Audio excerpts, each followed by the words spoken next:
Hello everyone, अभी हम लोग देखेंगे वोकैब सेक्शन के रूट वर्ड्स का ग्रीक रूट वर्ड्स। ठीक है, तो अभी हम लोग स्टार्ट करेंगे रूट वर्ड नंबर 14 को। रूट वर्ड नंबर 14 है कार्डिया। रूट वर्ड नंबर 14 है कार्डिया। कार्डिया एक वर्ड है, शब्द है, और रूट वर्ड बोला जा रहा है इसको। क्यों बोला जा रहा है? क्योंकि ये मूलतः अंग्रेजी भाषा का वर्ड नहीं है ना। इसको यूनानी भाषा से, ग्रीक लैंग्वेज से हम लोगों ने उधार ले लिया है। और जैसे रूट जैसे पेड़ों में होता है, वृक्षों में होता है, पेड़ पौधों में जैसे रूट होता है, रूट की सहायता से, जड़ की सहायता से बाकी सारी चीज़ें बनती हैं एवरीवन। जड़ बनते हैं, तना बनता है, टहनियाँ बनती हैं, शाखाएं बनती हैं, फूल बनते हैं, फल बनते हैं, पत्तियां बनती हैं, और एक फिर विशाल पौधा, पेड़ बनता है। तो वैसे ही अंग्रेजी का ये जो रूट वर्ड है, इससे बहुत सारे शब्द बनते हैं इंग्लिश में, है ना। वो जो विशाल वास्ट वोकैबुलरी है इंग्लिश की, वो रूट से बनते हैं। ठीक है, तो ये रूट वर्ड है कार्डिया एवरीवन। कार्डिया का मतलब इंग्लिश में हार्ट होता है। इंग्लिश में हार्ट होता है, HERT, हार्ट। हिंदी में दिल या हृदय, है ना, जो कि एक बहुत ही इंपॉर्टेंट इंटरनल ऑर्गन होता है। इंसानों का तो होता ही है, बहुत सारे लिविंग ऑर्गेनिज्म का भी होता है हार्ट। चलिए देखना शुरू करते हैं उन शब्दों को, उन वर्ड्स को जो कार्डिया से बने हैं और जो बराबर यूज होते हैं हमारी डेली लाइफ में भी। ठीक है, और एग्जाम्स में भी पूछे जाते हैं। तो first word is everyone cardia. तो पहला वर्ड खुद कार्डिया ही है, वो रूट वर्ड भी है, वर्ड भी है ना। और कार्डिया का मतलब क्या होता है? सिंपल वर्ड्स में connected with heart. Anything that is connected with heart, anything that is connected with heart is called cardia. तो कोई भी चीज एवरीवन जो कार्डिया से हार्ट से रिलेटेड है, उसको कार्डिया कहते हैं। हिंदी में कह सकते हैं हृदय से संबंधित कोई भी चीज, है ना, हृदय संबंधी, हृदय से, दिल से जुड़ा हुआ। ठीक है, यहाँ पे दिल का मतलब कोई फीलिंग नहीं है, यहाँ पे दिल हृदय को बोला जा रहा है, जो फिजिकल इंटरनल ऑर्गन होता है। ह्यूमंस का तो होता है, बहुत सारे एनिमल्स का भी होता है। ओके, कार्डिया से बना दूसरा शब्द एवरीवन कार्डियोग्राफ। कार्डिया से बना दूसरा वर्ड, दूसरा शब्द है कार्डियोग्राफ। तो कार्डियो या कार्डिया अब तक आप समझ चुके हैं, हार्ट को बोलते हैं। अब इसके बाद ग्राफ है, इसके बाद एवरीवन ग्राफ है। ठीक है, ग्राफ का मतलब होता है to write, to draw, to record. पहले बताया जा चुका है आपको, GRAPH ग्राफ का मतलब होता है to write, to draw, to record. ठीक है, तो कार्डियोग्राफ एक्चुअली एक इंस्ट्रूमेंट है एवरीवन। कार्डियोग्राफ एक इंस्ट्रूमेंट है, यंत्र है, डिवाइस है। ठीक है, इंस्ट्रूमेंट है। और इसका इस्तेमाल किस लिए होता है? हार्ट के मसल एक्टिविटी को रिकॉर्ड करने के लिए होता है ना। हृदय मांसपेशियों से बना हुआ है, तो उसकी मांसपेशियों में क्या गतिविधि चल रही है, क्या क्रिया प्रक्रिया चल रही है, उसको रिकॉर्ड करने का, दर्ज करने का जो इंस्ट्रूमेंट है, उसको कार्डियोग्राफ कहते हैं। और अगर आप एक शब्द में हिंदी जानना चाहते हैं तो ये है उसकी हिंदी, हृत स्पंद लेखित्र। हृत स्पंद लेखित्र उसको हिंदी में एक शब्द में कहते हैं। और अगर आप कार्डियोग्राफ समझ रहे हैं तो आपको कार्डियोग्राफी का भी मीनिंग समझ में आएगा इजिली, क्योंकि कार्डियोग्राफी वो प्रोसेस हो जाता है, वो प्रक्रिया हो जाती है, वो मेथड हो जाती है, वो तरीका हो जाता है, जिसमें क्या करते हैं हम कार्डियोग्राफ की मदद से हार्ट के मसल एक्टिविटीज को रिकॉर्ड करते हैं। ठीक है, चलिए आगे बढ़ते हैं। कार्डियो से बना अगला वर्ड, अगला शब्द एवरीवन कार्डियोलॉजी, जो कि समझना बहुत ही सिंपल है। ठीक है, अगर आप इसको पहली बार देख रहे हैं तब भी, तो कार्डियो का मतलब हार्ट हो गया, हृदय हो गया, और लॉजी का मतलब आपको मालूम है स्टडी होता है, LOGY। लॉजी का मतलब होता है स्टडी, साइंस, आर्ट, ये सब होता है। चलिए, तो स्टडी ऑफ हार्ट, ये बड़ा सिंपल मीनिंग था। तो कार्डियोलॉजी क्या है एवरीवन? एक ब्रांच है, एक शाखा है ना, एक विभाग है, भाग है किसका? मेडिसिन का, है ना। मेडिसिन का मतलब मेडिकल साइंस का, साइंस की वो एक शाखा है, और इसमें हम पढ़ाई करते हैं, इसमें हम डील करते हैं, इसमें हम पढ़ाई करते हैं किसकी? बीमारियों की पढ़ाई करते हैं, है ना। और एबनॉर्मैलिटीज, विकारों की भी पढ़ाई करते हैं। ठीक है एवरीवन, किसका? तो हार्ट का। ठीक है एवरीवन, तो हृदय से संबंधित हर चीज की पढ़ाई होती है कार्डियोलॉजी में, है ना, कि जो हृदय है उसका क्या कार्य, क्या फंक्शन है, वो कैसे बना हुआ है, कैसे काम करता है, उसमें क्या क्या विकार आते हैं, किस किस वजह से, फिर उसका इलाज, उसका निदान कैसे संभव है, इन सारी चीज़ों की पढ़ाई को कार्डियोलॉजी कहते हैं। हिंदी में एक शब्द में हृदय रोग विज्ञान, हृदय रोग विज्ञान। ठीक है एवरीवन, चलिए अगर कार्डियोलॉजी समझ रहे हैं तो कार्डियोलॉजिस्ट भी इजीली समझेंगे। लॉजी से ही बना एवरीवन लॉजिस्ट, तो लॉजी मतलब होता है स्टडी, लॉजिस्ट मतलब स्टडी करने वाला। अब देखिए यहाँ पे एक और सफिक्स आके जुड़ गया, लॉजिस्ट, आईएसटी। आईएसटी के बारे में बता चुका हूं मैं, किसी पर्सन को बोलते हैं, तो आईएसटी सफिक्स है तो पर्सन की बात होगी। और ये जो पर्सन है स्पेशलिस्ट है, लॉजिस्ट है मतलब वो स्पेशलिस्ट है, वो विशेषज्ञ है, वो एक्सपर्ट है किस चीज में, तो हार्ट डिजीजेज में, है ना, क्योंकि वो हार्ट के बारे में सब कुछ जानता है, तो वो एक्सपर्ट है, वो स्पेशलिस्ट है, वो हृदय रोग विशेषज्ञ है। चलिए word number 5 everyone, cardiovascular. Cardiovascular, okay, cardio का मतलब हार्ट हो गया और वैस्कुलर का मतलब होता है related to blood vessel, related to blood vessel, blood यानी रक्त, खून, लहू, है ना एवरीवन। और वेसल का मतलब तो ऐसे बर्तन होता है, वेसल का मतलब बर्तन होता है। और आपको मालूम है कि हमारे शरीर के अंदर जो रक्त है, जो खून है, वो रुका हुआ नहीं है ना, वो बह रहा है, वो सर्कुलेट हो रहा है। और वो सर्कुलेट होता है एक पतले से, बहुत पतले से पाइप में, उसी को वेसल बोलते हैं, है ना, रक्तवाहिका बोल सकते हैं आप उसको, नस भी बोलते हैं। ठीक है, तो कोई भी चीज एवरीवन जो रिलेटेड है, संबंधित है, जुड़ा हुआ है हार्ट से और ब्लड वेसल से, उसको कहा जाता है कार्डियोवैस्कुलर। ठीक है, वर्ड नंबर 6 ब्रैडीकार्डिया, छठा शब्द है, कार्डिया से बना हुआ एवरीवन, ब्रैडीकार्डिया। तो देखिए ध्यान से, कार्डिया का मतलब हार्ट हो गया और ब्रैडी का मतलब होता है स्लो, ब्रैडी का मतलब होता है एवरीवन स्लो, ब्रैडी का मतलब होता है very very slow, abnormally slow. तो ब्रैडीकार्डिया का मतलब क्या हो गया, एबनॉर्मली स्लो हार्ट रेट। ठीक है, सुन रहे, समझ रहे हैं एवरीवन।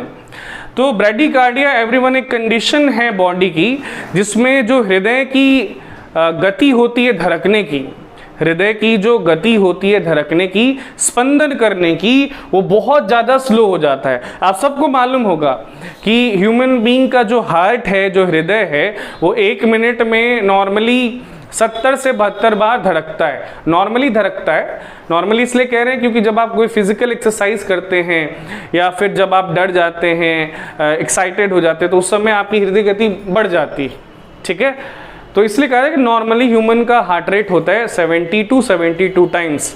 लेकिन अगर हार्ट रेट बराबर स्लो रहने लग जाए, है ना, एबनॉर्मली स्लो रहने लग जाए, मतलब 60 से भी कम हृदय धर 60 से भी कम बार आपका हृदय धड़के, तो उस मेडिकल कंडीशन को ब्रैडीकार्डिया कहते हैं एवरीवन, है ना। हिंदी में मंद स्पंदन, मंद यानी धीमा, धीरे, स्पंदन मतलब वही धड़कना।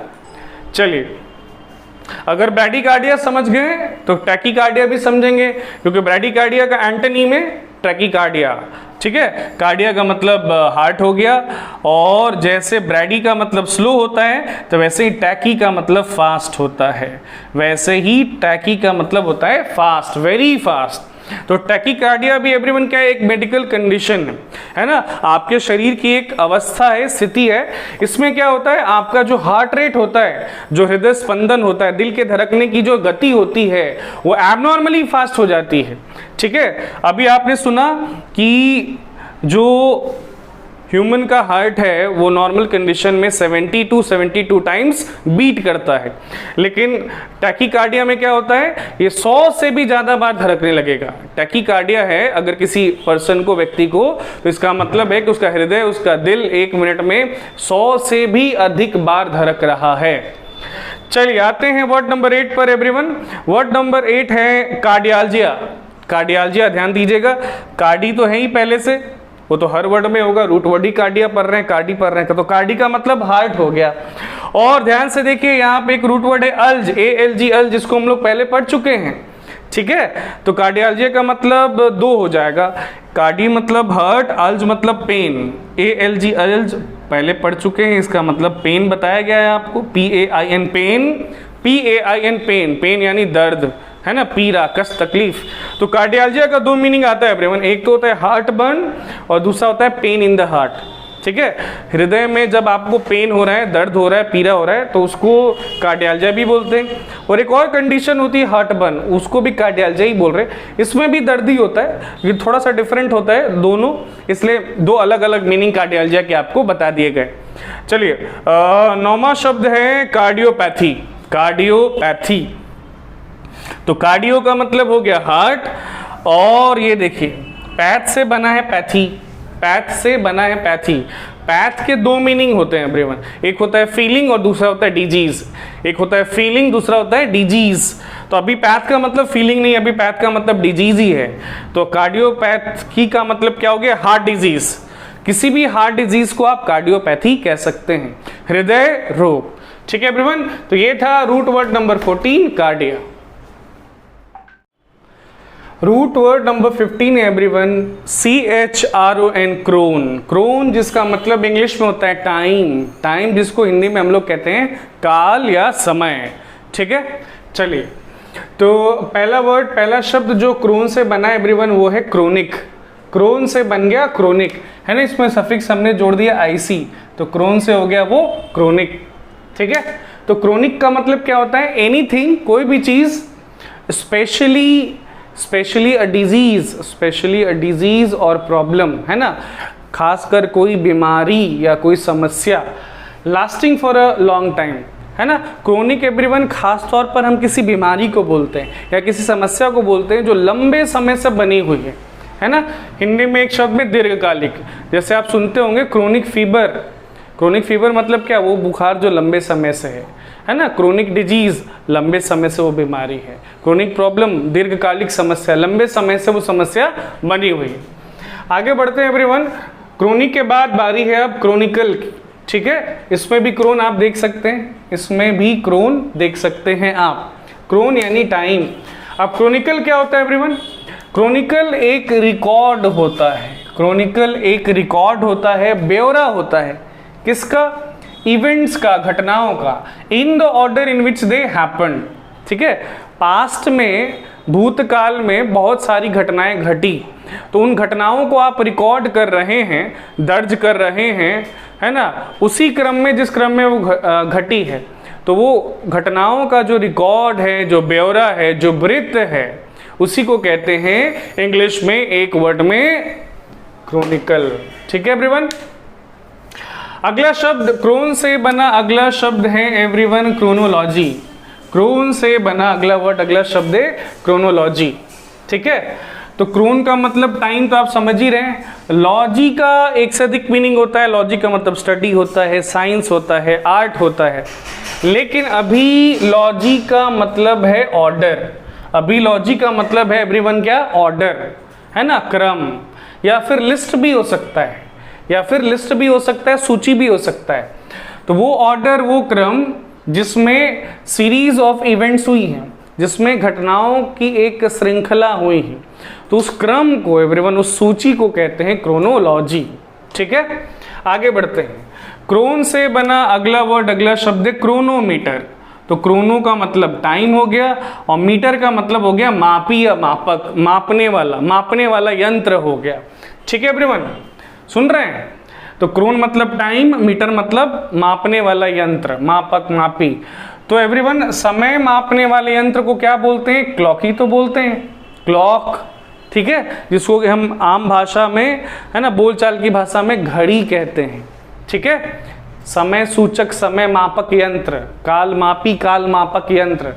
तो क्रोनोमीटर एवरीवन बहुत ही एक्यूरेट क्लॉक होती है, बहुत सटीक घड़ी होती है, बिल्कुल सही समय बताती है, और खास तौर पर ये समुद्र में इस्तेमाल होती है, समुद्र में यात्रा करने के दौरान जहाज़ों पर इस्तेमाल होती है ना। अब उसका टेम्परेचर का, ह्यूमिडिटी का, दिन का, रात का कोई असर नहीं होता है, वो बिल्कुल सटीक समय बताता है। क्रोनोमीटर को हिंदी में आप एक शब्द में कह सकते हैं कालमापी। ठीक है, ऐसे लिस्ट को भी बोलते हैं, लिस्ट तो क्रोनोलॉजी को बोलते हैं। आगे बढ़ते हैं, word number 5 everyone, synchronise. Synchronise चलिए स्प्लिट करते हैं, इसको तोड़ते हैं, रूट वर्ड अलग करते हैं, प्रीफिक्स सफिक्स अलग करते हैं, और अगर उन सारे प्रीफिक्स सफिक्स और रूट वर्ड का मीनिंग मालूम है हमें तो वर्ड हमारे लिए नया नहीं है, उसका मीनिंग भी हमें मालूम है। देखिए क्रोन सबसे पहले दिख रहा होगा आपको, जिसका मतलब टाइम होता है। उसके बाद ये प्रीफिक्स है सिन, SYN सिन, और ये सफिक्स है IZD। तो सिन SYN सिन का मतलब सेम होता है एवरीवन।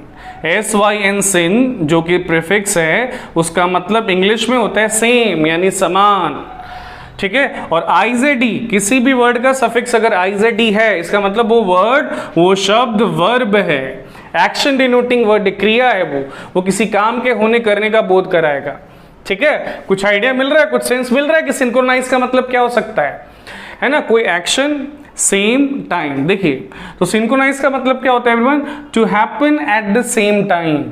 सिंक्रोनाइज का मतलब होता है to happen at the same time.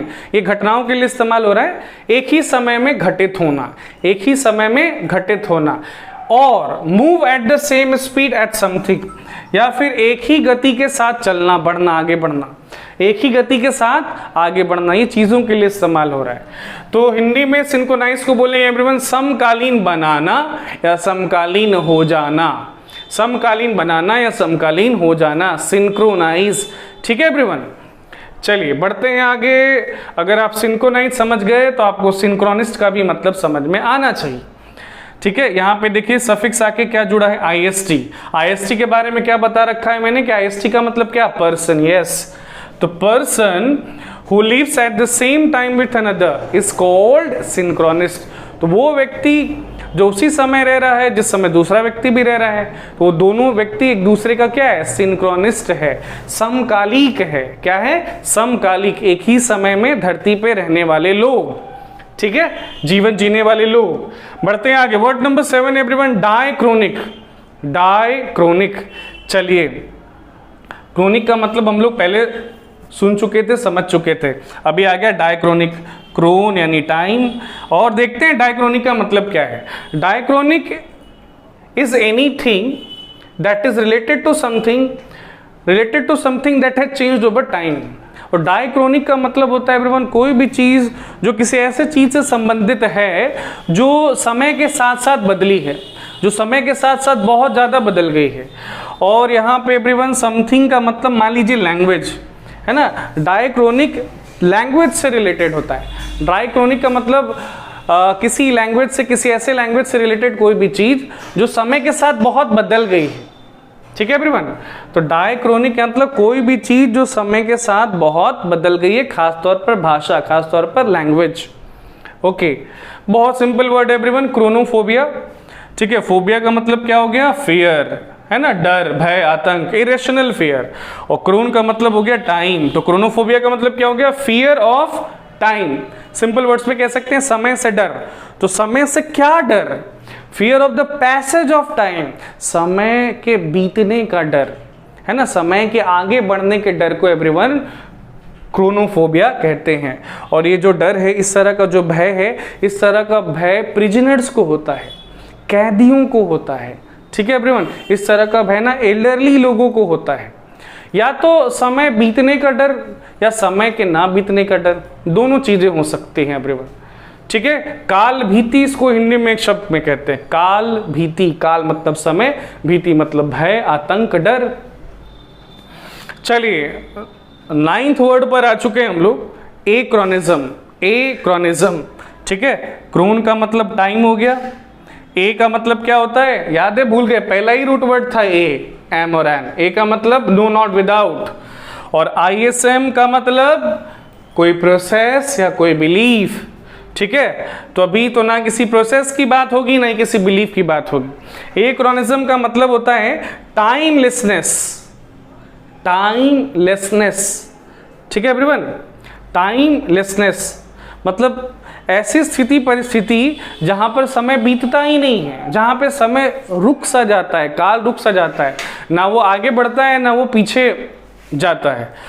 इस सिचुएशन को, उस स्टेट को, उस कंडीशन को टाइमलेसनेस बोलते हैं, ठीक है एवरीवन। या फिर एक्रोनिज्म का एक और मीनिंग आता है डेफिशिएंसी ऑफ टाइम, है ना, समय की कमी, समय की किल्लत, समय का अभाव। तो दो मीनिंग आप देख पा रहे हैं एक्रोनिज्म का, एक तो टाइमलेसनेस और दूसरा डेफिशिएंसी ऑफ टाइम।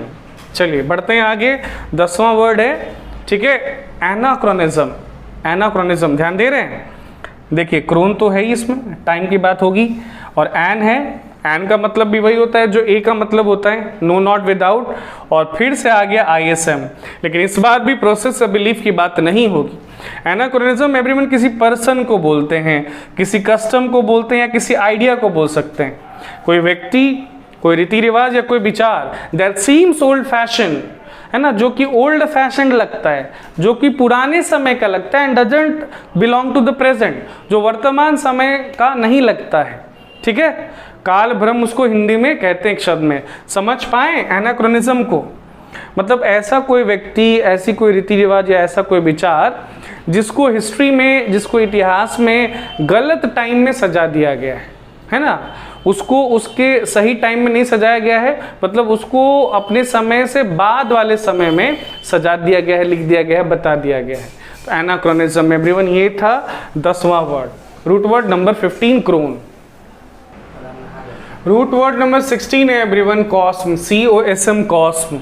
कॉस्म का मीनिंग इंग्लिश में होता है वर्ल्ड या यूनिवर्स, है ना, वर्ल्ड मतलब विश्व, जगत, दुनिया, संसार, और यूनिवर्स का मतलब हिंदी में हो जाएगा ब्रह्मांड, ठीक है एवरीवन। तो अभी देखना चालू करते हैं उन वर्ड्स को जो कॉस्म से बने हैं, बराबर यूज होते हैं, बराबर एग्जाम्स में पूछे भी जाते हैं। तो पहला शब्द है एवरीवन कॉस्मिक, ठीक है, कॉस्म में आके सफिक्स जुड़ गया IC, है ना, तो बन गया वर्ड कॉस्मिक। तो कॉस्मिक कह सकते हैं किसी भी चीज की, किसी भी चीज को जो कनेक्टेड है किसी स्पेस या यूनिवर्स से, है ना एवरीवन। तो स्पेस या यूनिवर्स से कनेक्टेड, रिलेटेड, संबंधित, जुड़ा हुआ कोई भी चीज कॉस्मिक कहा जाएगा। जैसे आप सुनते होंगे कॉस्मिक रेज, कॉस्मिक किरणें, है ना। चलिए आगे बढ़ते हैं। कॉस्म का अगला वर्ड, अगला शब्द एवरीवन बहुत इंपॉर्टेंट, कॉस्मोपॉलिटन। कॉस्मोपॉलिटन, ठीक है। चलिए कॉस्म का मतलब तो वर्ल्ड यूनिवर्स हो ही गया, और पॉलिटन का मतलब क्या होता है एवरीवन? पॉलिटन का मतलब होता है सिटी ड्वेलर। सिटी ड्वेलर, शहरवासी, नगरवासी, शहर में रहने वाला। तो कॉस्मोपॉलिटन एवरीवन पर्सन को बोलते हैं और सिटी को भी बोलते हैं। सिटी ड्वेलर मतलब होता है उसका, तो सिटी अलग से मीनिंग होती है और ड्वेलर अलग से मीनिंग होता है। चलो तो ठीक है, एक एक करके दोनों का मतलब समझते हैं। कैसे शहर को कॉस्मोपॉलिटन बोलेंगे? ऐसा शहर जहाँ के लोग अलग अलग संस्कृति के हैं, और ना सिर्फ अलग अलग संस्कृति के बल्कि अलग अलग भिन्न भिन्न देशों के हैं, है ना।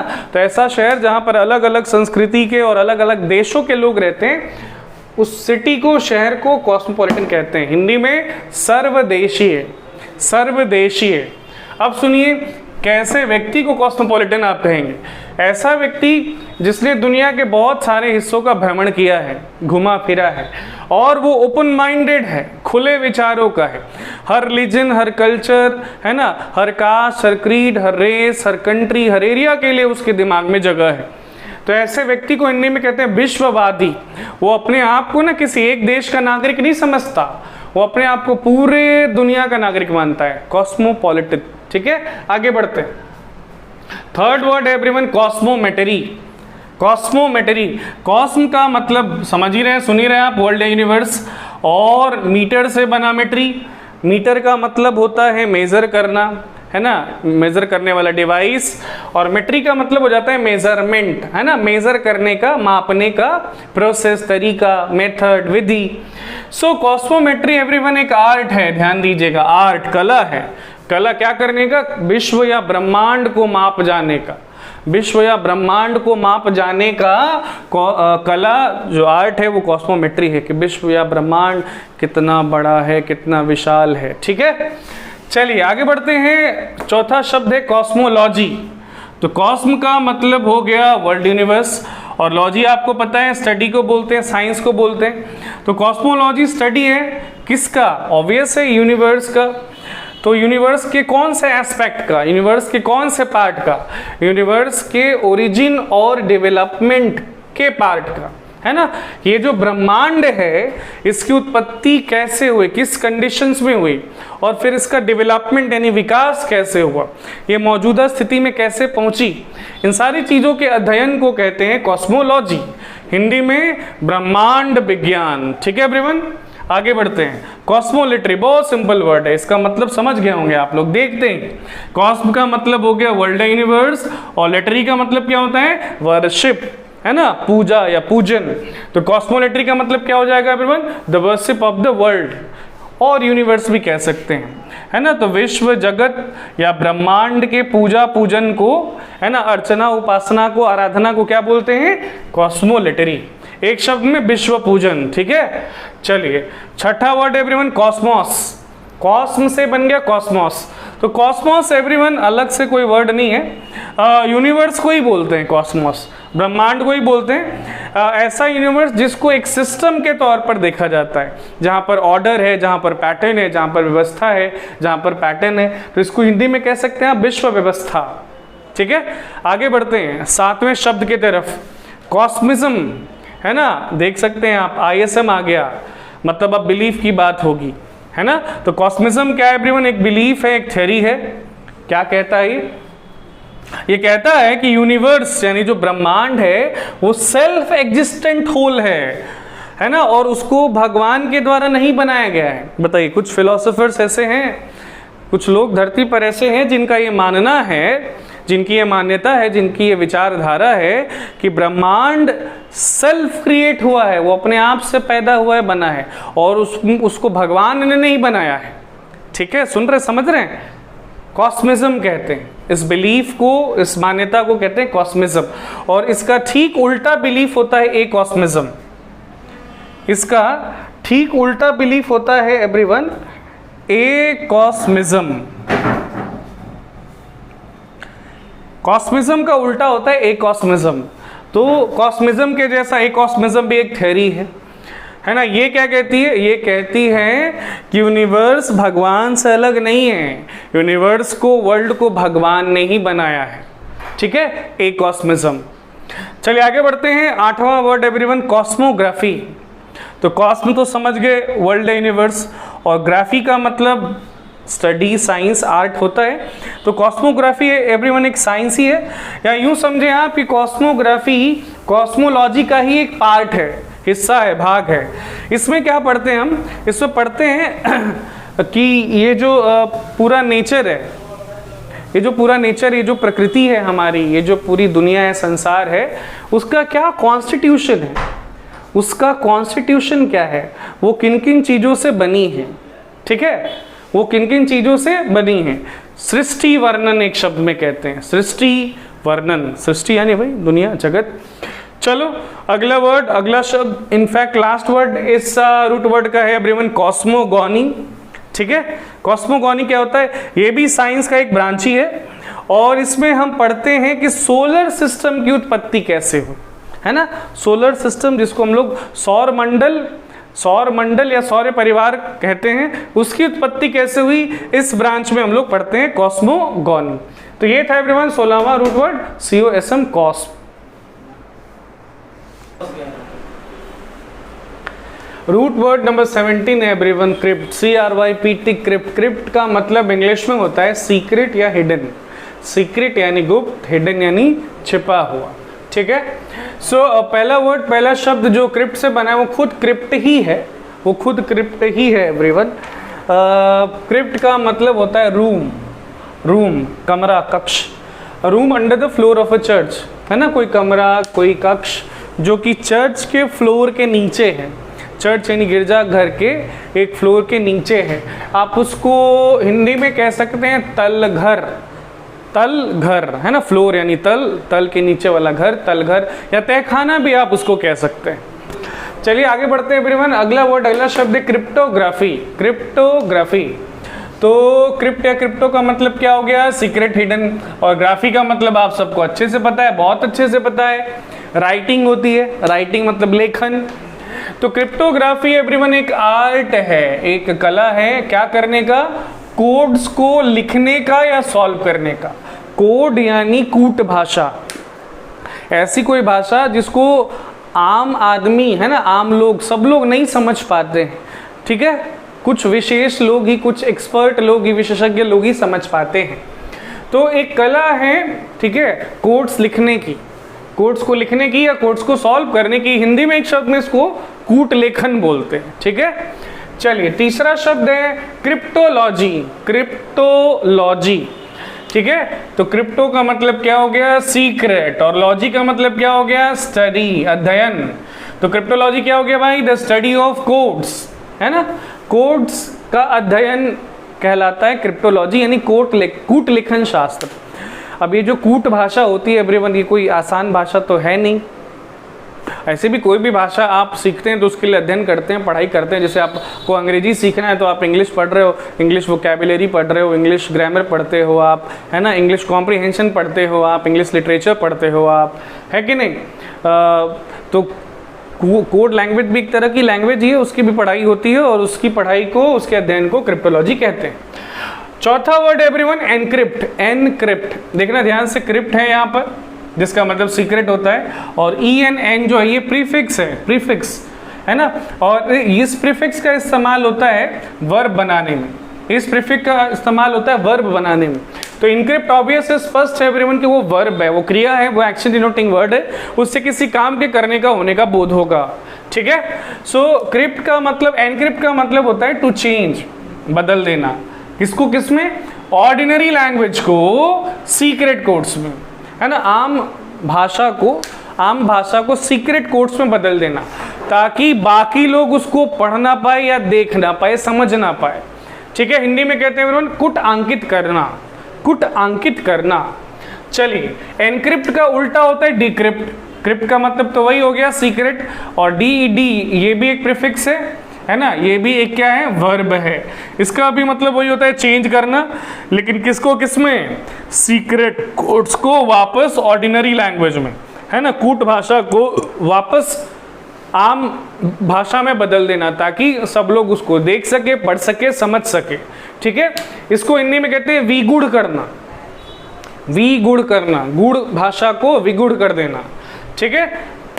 Word number 6 is everyone cryptonym. Cryptonym, nym का मतलब आपको पता होना चाहिए, नेम होता है या वर्ड होता है, नेम या वर्ड होता है, और क्रिप्टो मतलब सीक्रेट हो गया, है ना। तो सीक्रेट नेम या कोड नेम को बोलते हैं क्रिप्टो नेम। सीक्रेट नेम या कोड नेम को बोलते हैं एवरीवन क्रिप्टो नेम, है ना। यानी गुप्त भाषा, कूट भाषा नहीं, नाम मतलब ऐसा नाम, है ना, जिसका अर्थ, जिसका मतलब, जिसका आशय, जिसका तात्पर्य सब लोग ना समझ पाए, जिसने बनाया है वो समझे, या जो उसकी समझ रखता है, जो उसका ज्ञान रखता है वो समझेगा। क्रिप्टोनीम एवरीवन, आगे बढ़ते हैं। Word number 7 is cryptogram. Cryptogram, crypto तो समझ ही रहे हैं आप लोग, सीक्रेट, और ग्राम का मतलब आप समझ सकते हैं यहाँ पे कि टेक्स्ट है ना। A text written in code, कोई टेक्स्ट, है ना, कोई बात, कोई स्टेटमेंट, कोई पैराग्राफ, कोई ऐसे, तो कोई टेक्स्ट एवरीवन जो कि कोड में लिखा गया है, सांकेतिक भाषा में लिखा गया है, गूढ़ भाषा में, रहस्यमयी भाषा में लिखा गया है, उसको हम क्रिप्टोग्राम एक शब्द में इंग्लिश में बोलते हैं। चलिए, वर्ड नंबर 8 है क्रिप्टोगैम। ध्यान दीजिएगा, वहाँ ग्राम था, यहाँ गैम है। गैम का मतलब इंग्लिश में मैरिज होता है, हिंदी में विवाह शादी होता है ना। और क्रिप्टो मतलब हो गया सीक्रेट, तो सीक्रेट मैरिज ऐसा मीनिंग आ रहा है। लेकिन एवरीवन, क्रिप्टोग्राम किसी प्लांट को बोलते हैं, किसी पौधे को बोलते हैं जिसमें फूल नहीं होते हैं, जिसमें बीज नहीं होते हैं, ठीक है। फूल नहीं है, बीज नहीं है, तब कैसे बन गए भाई, तब उत्पत्ति कैसे हुई उनकी, है ना। इसीलिए शायद उनको क्रिप्टोगैम कहते हैं। अब उनमें से कुछ पौधों के उदाहरण भी, जैसे फर्न्स हो गया, मॉसेस हो गया, अलगी हो गया, फंगी हो गया, सब पौधे ही हैं। इनमें ना तो कोई फूल होता है, ना ही बीज होते हैं। अब पता नहीं कैसे पैदा होते, क्रिप्टोगैम कहते हैं, है ना, ठीक है। ये था everyone root word number 17 crypt, जिसका मतलब होता है सीक्रेट या हिडन। रूट वर्ड नंबर 18 है everyone dem, DEM, dem. Dem root word है, यूनानी भाषा का शब्द है। मीनिंग इसका इंग्लिश में होता है पीपल, पीपल यानी लोग हिंदी में, ठीक है। अब हम देखेंगे उन शब्दों को, उनके मीनिंग को समझेंगे, जो बराबर हमारे डेली लैंग्वेज में यूज़ होते हैं और बराबर फिर उनसे सवाल बनाकर हमसे एग्जाम में पूछा भी जाता है। चलिए, तो first word is everyone demagogue. Dem से बना पहला वर्ड, पहला शब्द है डेमागॉग। चलिए इसको स्प्लिट करते हैं। पहले देखिए, डेम अलग हो जाएगा और अगॉग अलग हो जाएगा। हाँ, स्प्लिट इसलिए हो गया क्योंकि वो दोनों रूट वर्ड है। डेम का मतलब तो सुन ही रहे हैं आप, पीपल होता है, लोग होता है, और अगॉग का मतलब होता है लीडर। अगॉग का मतलब होता है लीडर, नेता। तो डेमागॉग एवरीवन किसी पॉलिटिकल लीडर को बोलते हैं, किसी राजनीतिक नेता को कहते हैं जो इमोशंस का इस्तेमाल करके, ठीक है, जो इमोशन का इस्तेमाल करके लोगों को बेवकूफ़ ही बनाता है और उनको बेवकूफ़ बनाकर उनका सपोर्ट जीतना चाहता है। ठीक है, a political leader who tries to win the support of his people using emotions rather than logic. Hindi में एक शब्द में आप उसको कह सकते हैं प्रजानायक, जननायक, लोकनायक। ठीक है, चलिए अब हिंदी मीनिंग से तो पॉजिटिव फीलिंग आ रही है, लेकिन जो डेफिनेशन था उससे उसके बारे में पता चलता है कि वो नेगेटिव पर्सन है। चलिए अगला वर्ड है एवरीवन डेमोक्रेसी। बहुत ही कॉमन वर्ड डेमोक्रेसी। डेमो यानी पीपल, क्रेसी मतलब गवर्नमेंट, है ना। तो लोगों की सरकार, लोकतंत्र, जनतंत्र, प्रजातंत्र, गवर्नमेंट ऑफ पीपल।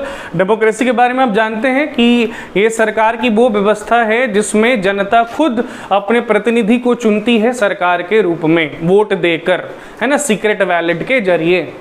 आगे बढ़ते हैं। डेमोक्रेसी के बाद अब बारी है डेमोग्राफी की।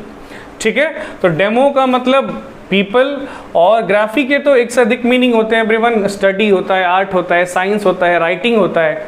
ठीक है, अभिग्राफी का मतलब क्या है? अभिग्राफी का मतलब एवरीवन स्टैटिस्टिक्स, सांख्यिकी, फिगर्स, नंबर्स। तो डेमोग्राफी एवरीवन स्टडी है, अध्ययन है। किसका अध्ययन भाई? अध्ययन है चेंजिंग नंबर का, है ना, बदलते हुई संख्या का ये अध्ययन है। तो किस चीज में बदलाव? संख्या में बदलाव। संख्या किस चीज की? जन्म की, मृत्यु की, बीमारियों की, एटसेट्रा। देखिए एवरीवन, किसी पर्टिकुलर एरिया में, पर्टिकुलर पॉइंट ऑफ टाइम में कितने लोगों ने जन्म लिया, ठीक है, कितने लोगों की मौतें हुई, कितने लोगों को कौन सी बीमारियां हुई, है ना, एटसेट्रा। इस तरह के जो फिगर्स होते हैं उसके स्टडी को डेमोग्राफी कहते हैं। इंग्लिश में, हिंदी में कहते हैं जनसांख्यिकी अध्ययन। चलिए डेमोग्राफी के बाद आगे बढ़ते हैं एंडेमिक के तरफ। एंडेमिक देख सकते हैं आप, यहाँ पे डेम है, पीपल की बात होगी ही। उसके बाद एनबी है, ENN, इसका मतलब होता है इनसाइड। ये भी एक प्रीफिक्स है, उसका मीनिंग इंग्लिश में होता है इनसाइड। तो एंडेमिक एवरीवन किसी डिजीज को हम बोल सकते हैं, किसी डिजीज को बोल सकते हैं, दूसरी चीजों को भी बोल सकते हैं। तो ऐसा कोई डिजीज जो रेगुलरली पाया जाता है, नियमित रूप से पाया जाता है किसी पर्टिकुलर प्लेस में, किसी विशेष स्थान में, है ना, किसी स्थान विशेष में पाया जाता है, या फिर किसी समूह विशेष में पाया जाता है। And difficult to get rid of, और उससे छुटकारा पाना, पिंड छुड़ाना डिफिकल्ट होता है, कठिन होता है, मुश्किल होता है। तो जाहिर सी बात है वो कोई बीमारी ही होती होगी या कोई समस्या ही होती होगी। एंडेमिक, हिंदी में एक शब्द है उसको बोलते हैं स्थानिक। आगे बढ़ते हैं। Word number 5 is epidemic. डेम है, यहाँ पे आपको दिखेगा डेम, डेम मतलब पीपल होता है। ठीक है एवरीवन, और एपी ये प्रीफिक्स है, इसका मतलब अपॉन होता है। एपी का मतलब इंग्लिश में होता है अपॉन। चलिए एपिडेमिक का मीनिंग सिंपल वर्ड्स में डेफिनेशन के रूप में देखते। तो एपिडेमिक भी एवरीवन किसी डिजीज को ही कहते हैं, किसी बीमारी या रोग को ही बोलते हैं। इसकी खासियत क्या, विशेषता क्या है कि ये बहुत बड़े एरिया में बहुत तेजी से फैलता है और बहुत लोगों का नुकसान करता है। इसी को हिंदी में कहते हैं महामारी। ठीक है, एपिडेमिक के बाद अब बारी है पैंडेमिक की। ठीक है, पैंडेमिक को स्प्लिट करते हैं, इस तरह से वो स्प्लिट हो गया। डेम मतलब पीपल और पैन का मतलब तो आपको मालूम ही होगा, ऑल या होल होता है। PAN, पैन रूट वर्ड है, इंग्लिश में उसका मतलब होता है ऑल या होल। चलिए पैंडेमिक भी एवरीवन डिजीज को ही बोलते हैं, बीमारी को ही बोलते हैं। That spreads over a whole country और होल वर्ल्ड, जो पूरी दुनिया या पूरे देश में फैला होता है। पैंडेमिक जैसे अभी कोरोना है, कोरोना पहले एपिडेमिक हुआ, अब पैंडेमिक हो गया है। ठीक है, अभी कोरोना है, अभी के पहले तो बहुत सारे पैंडेमिक हुए हैं। चलिए word number 7 everyone, cyber democracy. Democracy तो आप समझ ही रहे हैं, लोकतंत्र, जनतंत्र, प्रजातंत्र, लोगों की सरकार। और साइबर डेमोक्रेसी का मतलब क्या हुआ? It's a kind of government that uses communication technology to rule. है ना। साइबर डेमोक्रेसी भी एक तरह की गवर्नमेंट ही है, एक तरह की सरकार है, शासन है, व्यवस्था है, प्रणाली है, तंत्र है। इसमें कम्युनिकेशन टेक्नोलॉजी का इस्तेमाल होता है, संचार प्रौद्योगिकी का इस्तेमाल होता है रूल करने के लिए, शासन करने के लिए, ठीक है। Cyber democracy everyone. Word number 8 बहुत सिंपल है, देखते ही आप इसका भी नहीं बता दीजिएगा कि डेमोसाइड का मतलब क्या होगा। डेम या डेमो का मतलब पीपल और साइड का मतलब किलिंग या किलर होता है। किलिंग या किलर, हत्या भी होता है, हत्यारा भी होता है ना। तो किलर ऑफ मास या किलिंग ऑफ मास, है ना। तो जनता की हत्या, है ना, या फिर जनता का हत्यारा, दोनों डेमोसाइड होगा, है ना। इसको दूसरे शब्दों में कत्ले आम भी बोलते हैं, जनसंहार भी बोलते हैं, ठीक है। बढ़ते हैं आगे, नंबर 9 है डेमोफाइल। डेमो का मतलब पीपल और फाइल का मतलब लवर, PHILE। फाइल का मतलब इंग्लिश में लवर होता है, हिंदी में प्रेमी हो जाएगा। तो डेमोफाइल मतलब वो पर्सन, वो व्यक्ति जो लोगों से बहुत प्यार करता है ना, जो लोगों को लेकर एक तरीके से ना मैड होता है, डेमोफाइल। वर्ड नंबर 10 है एवरीवन, पैंडेमोनियम। बहुत इंपॉर्टेंट वर्ड है, इस रूट वर्ड का काफी बार पूछा गया एग्जामिनेशन में। पैंडेमोनियम देखिए कैसे स्प्लिट हो रहा है, वो पैन अलग, डेम अलग, और फिर बाकी जो बचे वो अलग, पैंडेमोनियम। तो पैंडेमोनियम एवरीवन एक स्टेट है, एक स्थिति, परिस्थिति, अवस्था है जिसमें लोग जो होते हैं वो नॉइजली बिहेव करते हैं, नॉइजली, है ना, शोरगुल, हल्ला गुल्ला, कोलाहल मचा के रख देते हैं, और उनको फिर कंट्रोल करना, उनको नियंत्रित करना हार्ड हो जाता है, कठिन हो जाता है, मुश्किल हो जाता है। पैंडेमोनियम एवरीवन, उसी को हिंदी में एक शब्द में कहते हैं कोलाहल। ये था रूट वर्ड नंबर 18 डेम, जिसका मतलब होता है पीपल।